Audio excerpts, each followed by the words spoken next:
I don't want to work anymore.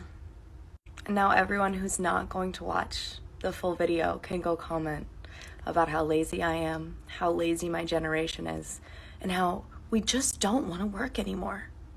And now for those that are still here, I will explain what we mean by that. I do want to work. If I didn't work, I think I would honestly probably get so bored that I would just want to off myself. Like, most of us want to work. It helps give you purpose. It helps give you something to do. Hopefully you do something you're passionate about. Luckily for me, I do something I'm passionate about. So I genuinely like my job. But the problem is the purpose of a job is supposed to pay for you to be able to afford to live. And that's just not the case anymore. People in my generation who went to college, who did everything they were supposed to do, worked hard in school, went to a good college, graduated with their degree, yada yada, got their first job, and they can't afford to live. And we're working 40 to 60 hours a week, like on average, and we cannot afford to live. Like, we just do not make enough to pay rent, to pay for food. Everything is so expensive right now, and wages are not keeping up with the cost of living. So we are working full time, giving up a huge portion of our lives to work, and we can't even afford to live. That is why my generation is frustrated. That is why we don't want to work anymore, because we work really hard and we still can't afford to even get by. So, like, what's the point? We can't afford to save. We can't afford to buy things we want. We can't afford to go out and do fun things. We can barely afford to pay our rent and buy food. A lot of us have like 2 or 3 jobs, or like work a full-time job and have several side hustles. That is the case for me. And then older generations just look at us and they're like, you're not working hard enough. This is your fault. Like, you're not working hard enough. That's why you can't get. The reason we can't get by is because the cost of living since the 90s has gone up 67%, while the wages have only gone up 18%. So wages have not kept up with the cost of living. That is why we can't afford to live. Not because we're lazy, not because we don't work, not because we don't want to work anymore. That is why. That is all. We're also in extreme debt because everything is so much more expensive than it used to be. College is way more expensive than it used to be. Cars are way more expensive than they used to be. Housing, way more expensive than it used to be. And on top of all that, politicians and older generations are destroying our environment, not doing anything to protect it. So we don't even know that there'll be a habitable earth when we're older to live in. So yeah, that makes us pretty pessimistic and nihilistic and not want to work. When people say nobody wants to work anymore, they're missing the real story. What you're about to watch isn't a collection of complaints. It's a raw, unfiltered look at what it's really like to live in today's economy. These aren't lazy people making excuses. These are college graduates working 40 to 60-hour weeks who can't afford rent. These are single parents with good jobs spending $74 on basic groceries. These are homeowners terrified of mortgage renewals and young professionals choosing between buying clothes or buying food. Since the 1990s, the cost of living has increased 67% while wages have only grown 18%. This isn't about work ethic, it's about math. It's about a system where full-time work no longer guarantees the ability to live. What you're about to see are real people sharing their real struggles across different countries: Canada, Australia, New Zealand, the US. Their stories might sound familiar because this crisis is global. So buckle up, because this hits different when you hear it straight from those living it. Oh, it's so cold in here. Don't you dare! Do you want to go to prison? Do you want to get done? What now, Dad? Oh, don't act as if you don't know. Sleep tax. Have you not been keeping up with the news? No. We get charged for every night we sleep. Is this some kind of joke? So keep your eyes open. I literally can't do anything anymore, can I? Whoa, stop right there. I wouldn't if I was you. Oh, let me guess. Opening door tax. No, don't be silly. It's walking tax. Every step outside your own home is 50p. So what's next? Breathing tax? Shh! Don't give them any ideas. I think they're watching. So I've decided my new measure for inflation is Krispy Kreme donuts. So you used to be able to get this for £10.99. Look at this fucking price, what the hell? This is not okay. I just spent $74 and what I got is ridiculous. This is what's going on in Canada. I'm pretty sure it's happening everywhere else. How the hell are people living? 2 packs of ground beef, 2 packs of noodles, naan bread, brick of cheese, small, like look at the size of this thing. My hand is bigger than it. 2 apples, tomatoes, 2 cans of sauce, hazelnut creamer, pickles, Valentinas, aloe water, and 2 packs of these yogurt drinks for my kiddo. $74. And I'm a single dad, and luckily I have a good job. I can afford this. How the hell are people affording that when they make a fraction of what I do? This is absolutely ridiculous. Oh, this is just a bit of chicken and rice. I could just make this at home for so much cheaper. Okay, so I bought all the ingredients, I copied that recipe from the restaurant, and I've saved us so much money. Time to save money by cooking at home. So it's $5 for rice, $10 for chicken, $7 for sauce, and $8 for a few herbs. That's $30 for chicken and rice? Hi, yes there. Could I get the chicken and rice? Can't believe that's the same price as cooking at home. Remember a few years back when you'd go, I don't understand how I make $34 an hour. This video is absolutely gut-wrenching.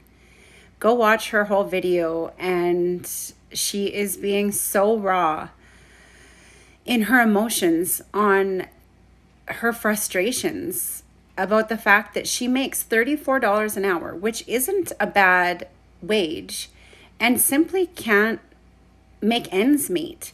She talks about the fact that she has to buy a loaf of bread and eat toast with peanut butter and make 1 loaf of bread last her a whole week. I feel like so many Canadians are struggling beyond words right now, and it's just absolutely gut-wrenching. So she talks about the fact that she owns a home and her mortgage is coming up for renewal, and she's terrified, right? Because interest rates have skyrocketed and she has no idea how she's going to be able to afford the increase in her mortgage payments. So there are a few things that you could do in this situation. Now, I don't know her situation specifically, but if you own a home and you have some equity in your home, there are potential solutions. You can look at doing a refinance, which means using the equity in your home. When you do a refinance, you can take the equity out of your home to pay off other debts. Now, there are a lot of debts out there, say vehicle loans that are at higher interest rates, lines of credit, credit card debt that is at higher interest rates than what our mortgages would be. So overall, you do pay less in interest. And at the same time, you can improve your cash flow. She could also look at extending out her amortization. So for example, if you had 12 years left on your mortgage, you can look at extending it to 25 or 30 years, which will counteract that increase in the interest rates and make your monthly payment more manageable. Now, I know that a lot of people are going to say, I don't want my mortgage to be another 25 or 30 years. And I fully understand that. But when it comes to only being able to eat peanut butter for breakfast, lunch, and dinner with toast, how is that for your health? You know, you do have to consider so many things outside of what might make the best sense.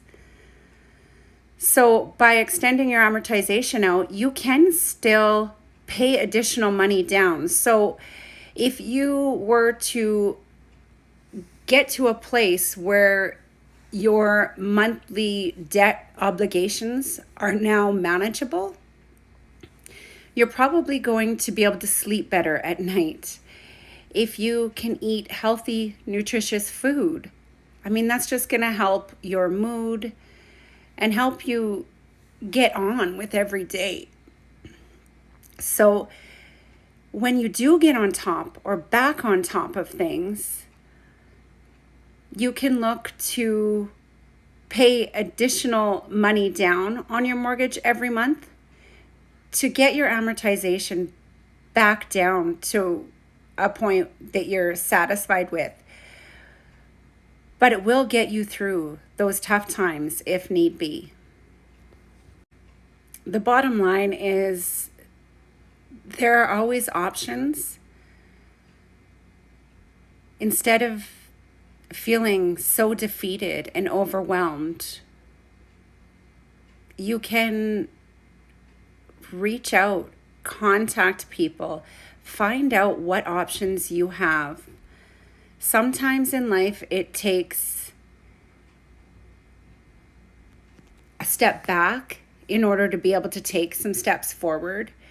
And that's life. It's not all roses and unicorns, unfortunately. But knowledge is power. And just knowing what your options are, talking to people, you never know what might help you. So if you do own a home and you're feeling the way that this woman is feeling, reach out to a mortgage broker. It doesn't cost you a thing. And they can let you know if there are any options for you. I mean, at least you're trying to do something about it.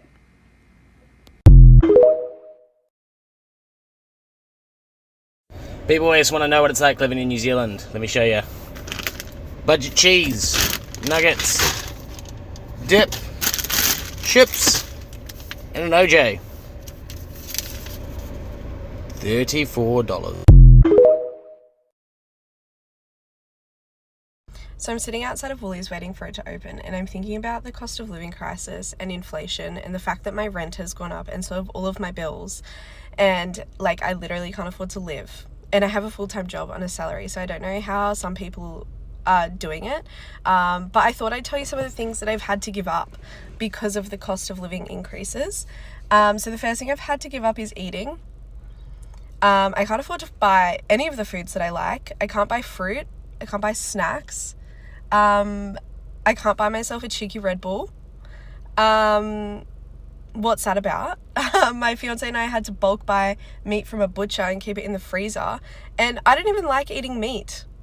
I don't enjoy eating meat. But that's what I'm eating. Meat with rice and pasta. The second thing I've had to give up is buying clothes. I can't even afford to look at a clothing store. I've lost a lot of weight recently and none of my clothes fit me, but I have to wear the outfits I already have on rotation and I don't even like them, but that's what I have to do. The third thing I've given up is being a Swiftie. 1989 Taylor's version's coming out and I can't afford to buy any of the vinyls, which really is hurting my little vinyl collector heart. But Taylor, what are you doing? Sell them for $1. It's expensive here in Australia. The fourth thing I've given up is being happy.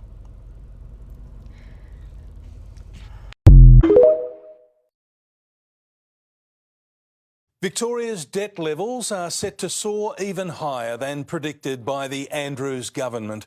A top global credit agency is estimating it will hit $226 billion, $60 billion more than forecast in the state budget just months ago. Victoria's debt is expected to balloon out further than the government predicts. Global credit agency Moody's estimates that in 3 years, state debt will be $226 billion, $64 billion more than the net debt forecast in the May state budget. That's $80,000 debt for every Victorian household. We have a net debt that is bigger than New South Wales, Queensland and Tasmania combined. Moody's analysts used a whole-of-government approach, including statutory bodies such as water authorities, the TAC and the state's insurer. And as I understand it, Moody's have on that report have used a different accounting method to what is used and has been used for a long time now in the budget processes. As for what method is better, Moody's for sure. You've always got to look at the whole picture. They're all part of it. It's all what we have to pay for. by international standards, Victoria has far less debt than many other countries. But compared to other Australian states in a volatile world, it has far less wriggle room to endure future economic shocks. $15 million a day, each and every day, just to service that debt. That could end up costing Victorian households. Some combination of taxes going up, spending going down, or charges to families for using stuff will have to go up more in Victoria than you would see elsewhere. Emma O'Sullivan, 7 News. People want their fucking $25 an hour to do this shit. Fuck 'em. Well, the wage slaves got my order wrong, so I believe they deserve to live in a cardboard box. I'm sorry, but when did it start costing $1 million to live in today's day and age? Look, I normally never complain about this stuff because I'm a travel nurse and I get free accommodation and a higher salary. But I don't get annual leave, I don't get sick leave, so when I'm not working, I notice it. And so far it's been fine. I have had 2 months off. I've just had 3 weeks unpaid placement and I still have another month off because I don't have a contract lined up yet. And so I don't feel like I have any reason to complain. But when the cost of bread is $4.50, that's fucked. I know it's so silly because it's like, oh my gosh, I'm complaining about the cost of bread. And then how much was milk? Let me check. The milk was. This isn't even for me. I'm buying this for my niece and my nephew and like my sister because I'm staying at theirs. So I bought them some stuff for dinner as well. Okay, so milk was $4.50 and bread was $4.40. Because I don't drink normal. I don't really drink milk. I usually just have like packet sachets for the coffee, like there's milk powder and that, so I never really need milk. And then I got some Kievs, which were reasonably cheap. I got 9 for $11. Bananas, $3 for 3. And then I got some sushi and that was it. But then it came to $40.30 for 6 things. I got some garbage bags as well. So yeah, all of that cost me nearly as much as I make in 1 hour. And for someone with like a normal paying job, that's more than what they would earn in 1 hour. Like the cost of living is just fucked, to be honest. I really don't know how people are surviving with children, with other dependents. Like it's a lot. Just when you thought it couldn't get any worse, renting in Australia, we have just paid over $6,000 to move into this house, and the builder did not finish the wiring when the house was built.